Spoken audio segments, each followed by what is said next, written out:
Assalamualaikum Mas Kayis, gimana kabarnya? Waalaikumsalam Mbak, Alhamdulillah sehat. Alhamdulillah. Boleh itu dong Mas perkenalan dari mana, terus namanya siapa, terus eh, di AIS itu jadi apa kayak gitu. Monggo. Oke, baik. Sebelumnya izin memperkenalkan, nama saya Mu'alif Wijedan Kayis. Sering dipanggil Kayis ya, saya asli dari Karawang. Nah, sebenarnya saya dulu itu kan mondok di, namanya itu di Kajen ya, di pondoknya Mbah Sahal. Nah, awal gabung di AIS itu saya membawa nama santri Kajen pas Kopdarnas di Bandung gitu kan. Nah, tapi waktu itu posisi saya sedang kuliah di Jakarta. Nah, jadi sekarang saya ini posisi di AIS lah kalau bisa dibilang, kebetulan jadi Korda Batavia, ketua AIS di Jakarta seperti itu. Nah guys, itu tadi sedikit profil dari Mas Kayis gitu ya.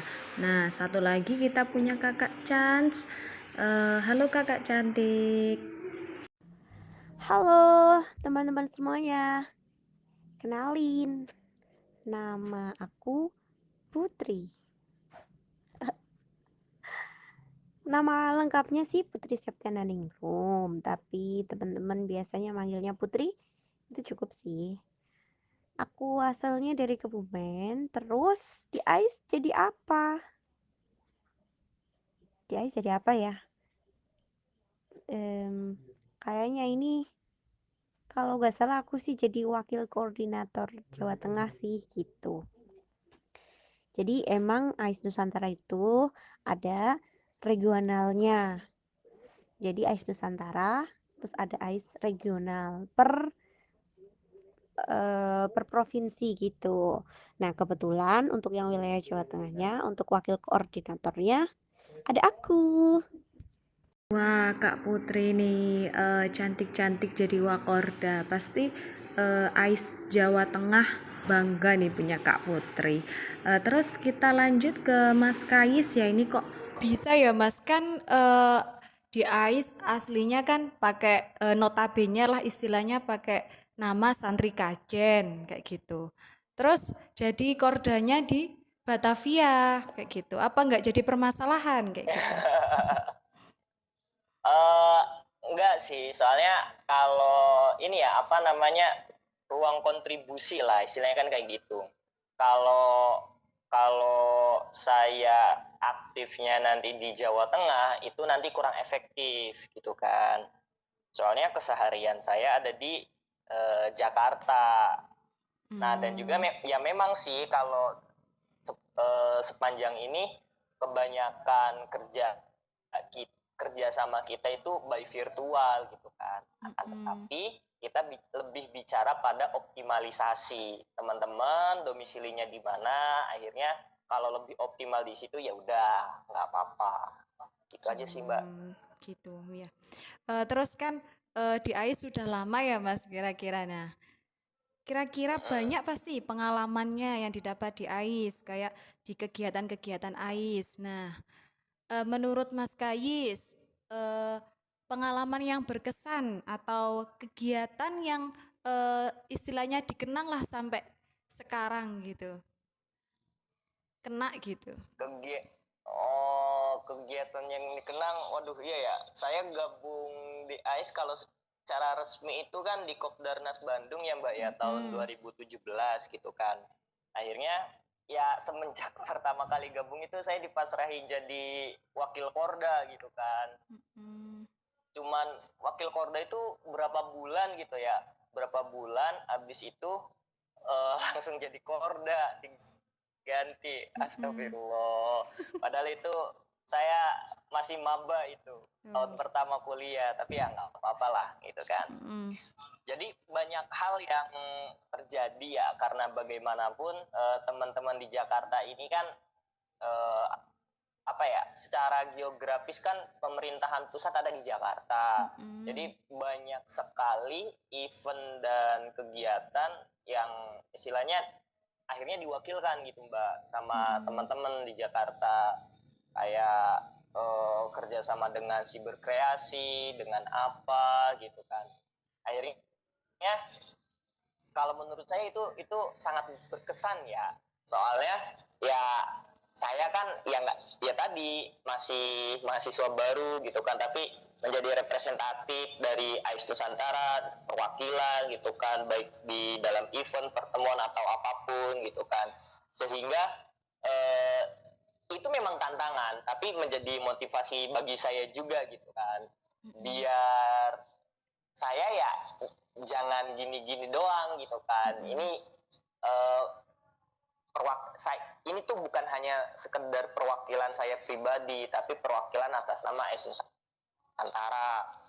Nah, seperti itu. Dan yang jelas yang paling berkesan ini sih Mbak, di pelaksanaan madrasah digital kalau menurut saya. Karena Siap. prosesnya udah lumayan lama gitu kan, sampai ya Allah berkesan banget tuh acara inilah kalau menurut saya. Nah, banyak ya Mas pengalamannya, terus motivasi buat Mas Kayis di AIS Nusantara diamanai menjadi Korda ya.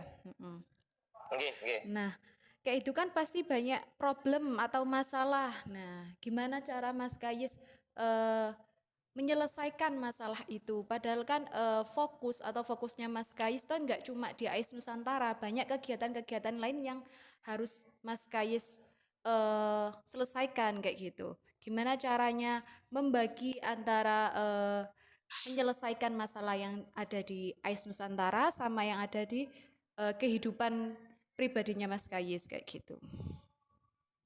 Oke, intinya terkait membagi dan menyelesaikan ya. Hmm.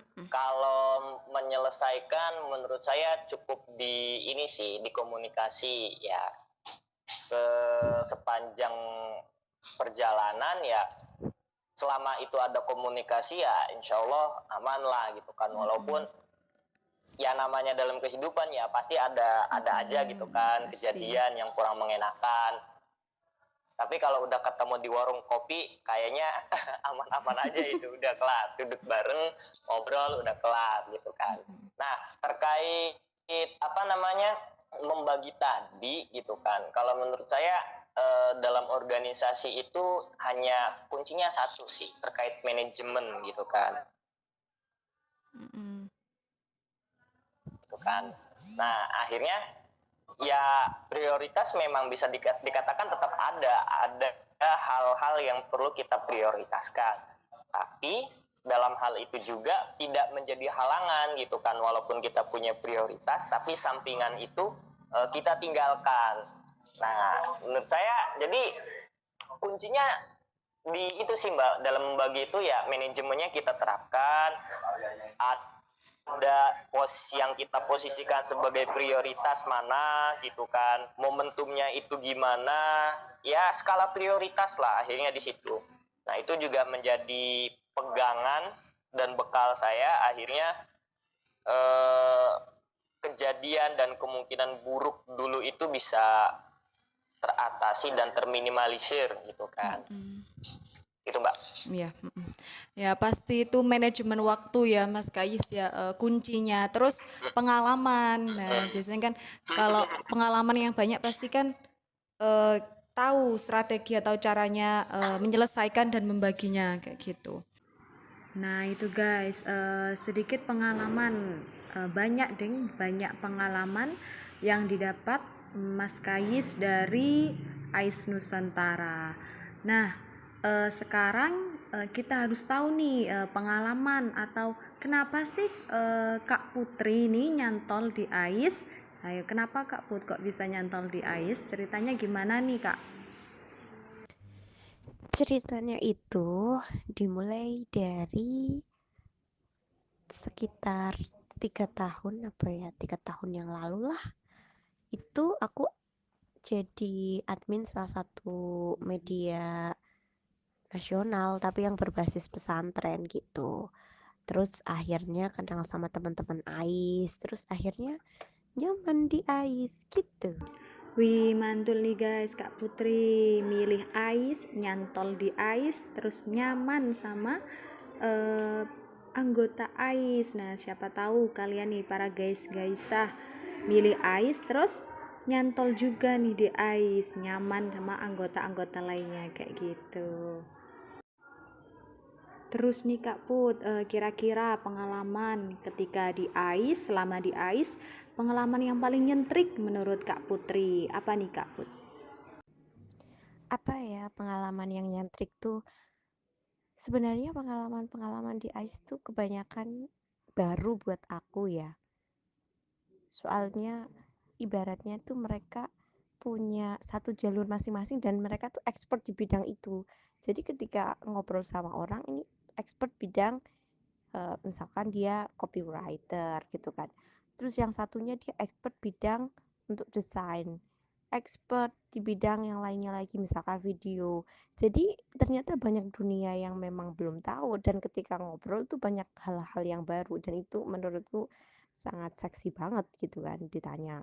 Kita bisa tanya-tanya gitu kan, bisa konsultasi. Oh ternyata menurut perspektif mereka dengan ahlinya bidangnya masing-masing tuh dalam memandang suatu permasalahan, memandang suatu kayak semacam produk publik itu menanggapinya tuh berbeda gitu.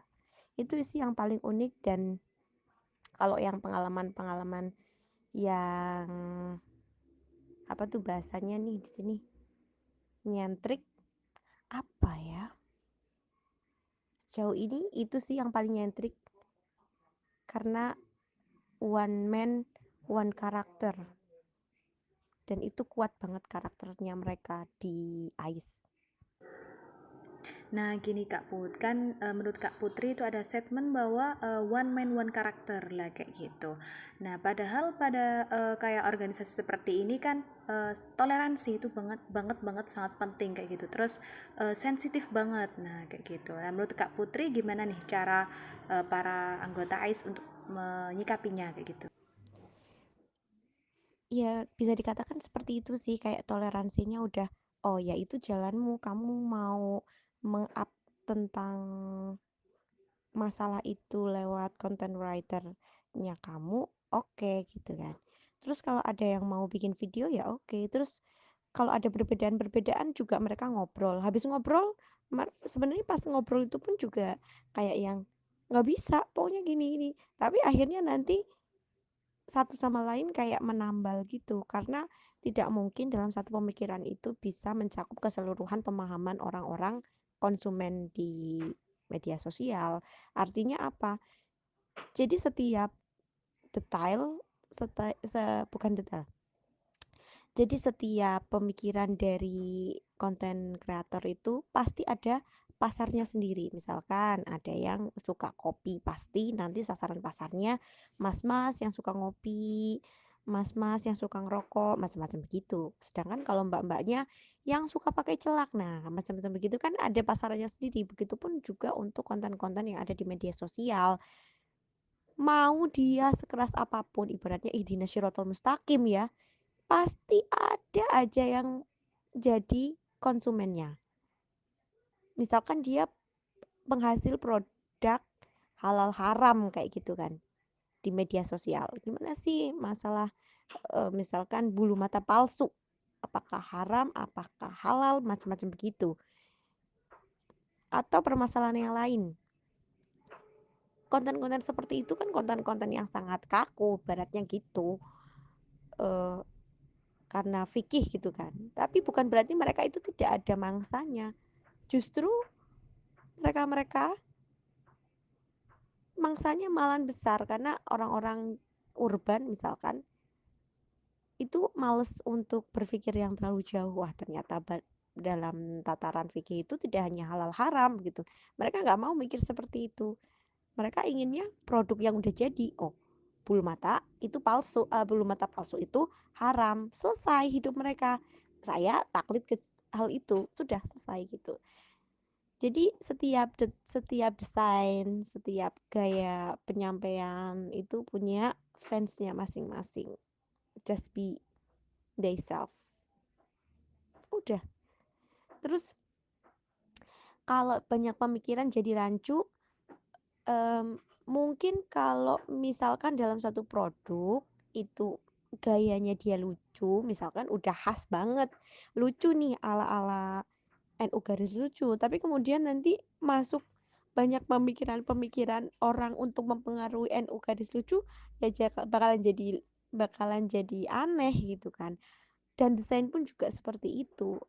Kalau ada yang sudah khas kemudian ada masuk banyak orang, itu memang jadi rancu. Tapi bukan berarti dengan hadirnya orang-orang itu membuat sebuah konten itu menjadi gagal. Bisa jadi justru ada perbaikan-perbaikan yang mungkin tadinya tidak kita lihat. Karena yang bisa melihat kekurangan diri kita adalah orang lain. Mantap nih Kak Put, by themselves dah guys. Terus nanti ya kalau memang kekurangan kita tidak bisa, kita akan menilai kekurangan kita sendiri. Kekurangan kita akan bisa dilihat dan dinilai oleh orang lain, karena orang lain itu yang menilai kita dan yang melihat kita, sedangkan kita tidak bisa melihat diri kita sendiri seperti itu.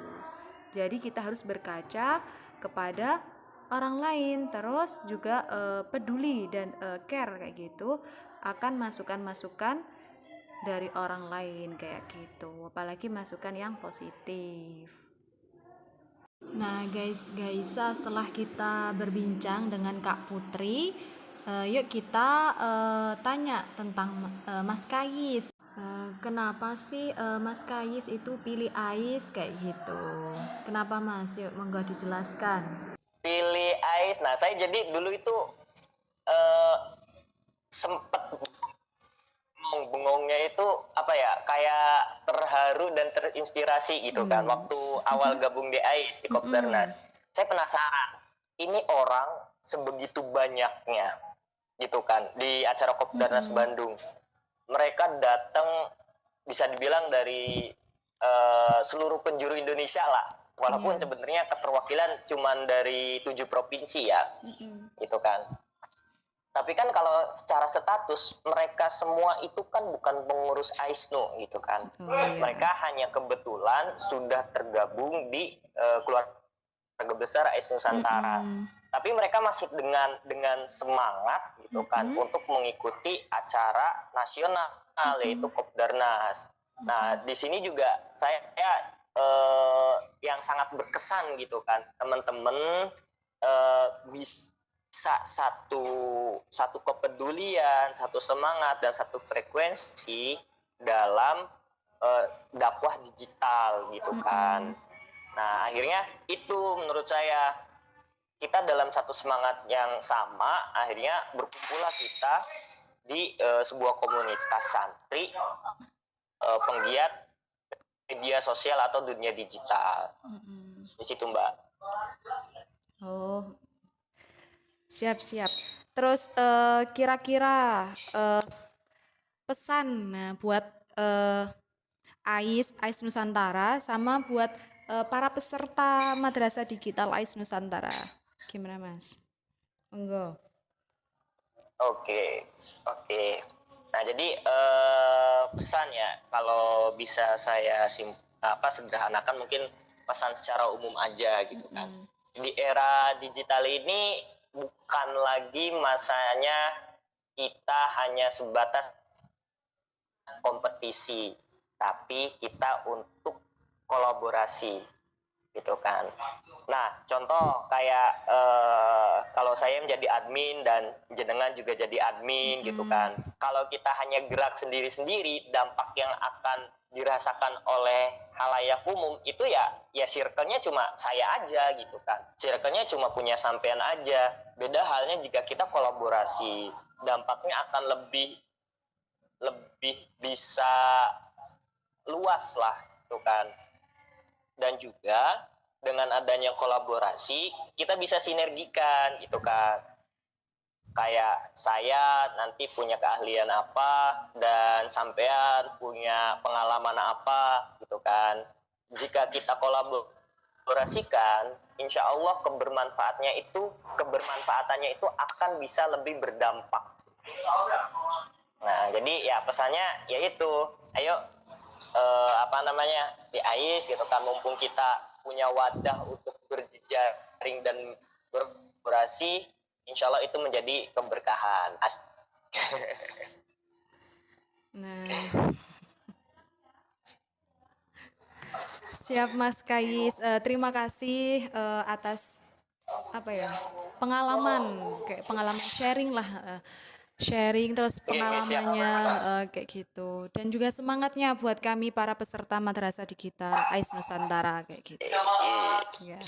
Iya, Terima jadi memang kasih. salah satu semangat semangat Iya. saya dalam menjalankan ini ngelihat semangat teman-teman gitu kan, teman-teman peserta aja kepedulian gitu kan, responnya udah sangat baik. Jadi tuh saya tuh suka terharu gitu kan, yang Yes. masa saya masih malas-malesan dan kayak gini. Siap-siap. Nah guys, alhamdulillah kita sudah selesai melakukan pembicaraan sama Mas Kayi sama Kak Putri tentang ada apa sih dengan AIS Nusantara kayak gitu.